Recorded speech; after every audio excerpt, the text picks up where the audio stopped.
Foreword. A rugged wasteland is journeyed with far greater comfort through the lens of a reckless adventurer than it is in person. A voyage through the hostile wilderness of sorrow does not draw crowds of tourists. Yet in this short memoir, I would like you to be my companion on a personal crossing into the heart of the experience of losing my dear wife, Charlene.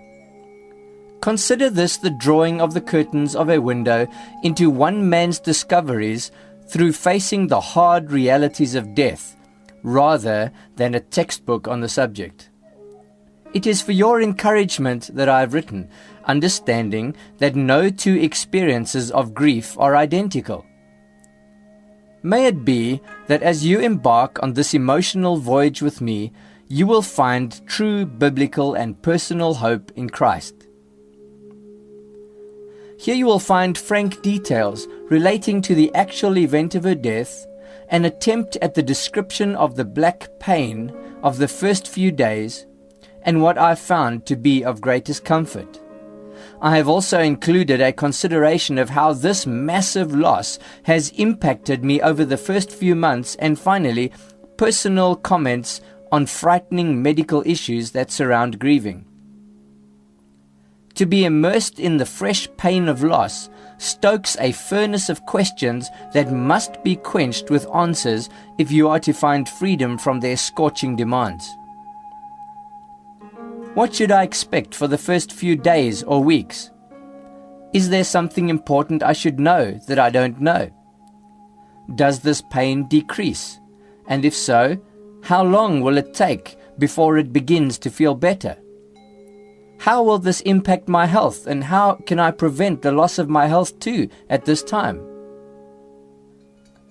I request your kindest interpretations as you peruse these pages. Keep in mind, please, that as I have written about this crisis, I have been in the actual crisis, still kneeling under the sting of its lash.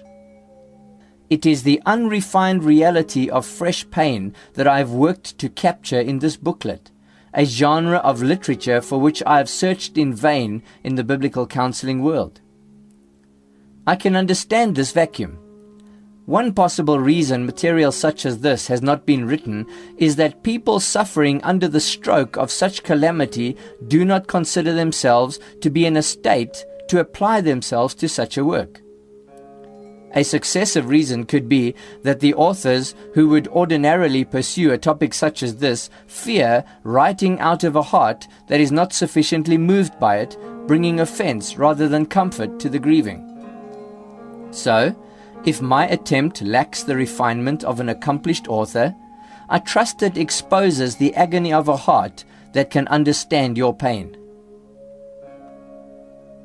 Your kind indulgence, dear reader, would be appreciated in matters that relate to faulty memory. I, like other fallen human beings, have difficulty remembering details accurately under the best of conditions, let alone during a time of emotional turmoil. I am grateful to Kathy Macias, who at an early stage planted a seed thought in my mind that I may eventually write about this experience. With her email in mind, I endeavored to keep a record of details. Yet, for any unavoidable omissions, I beg your forgiveness in advance.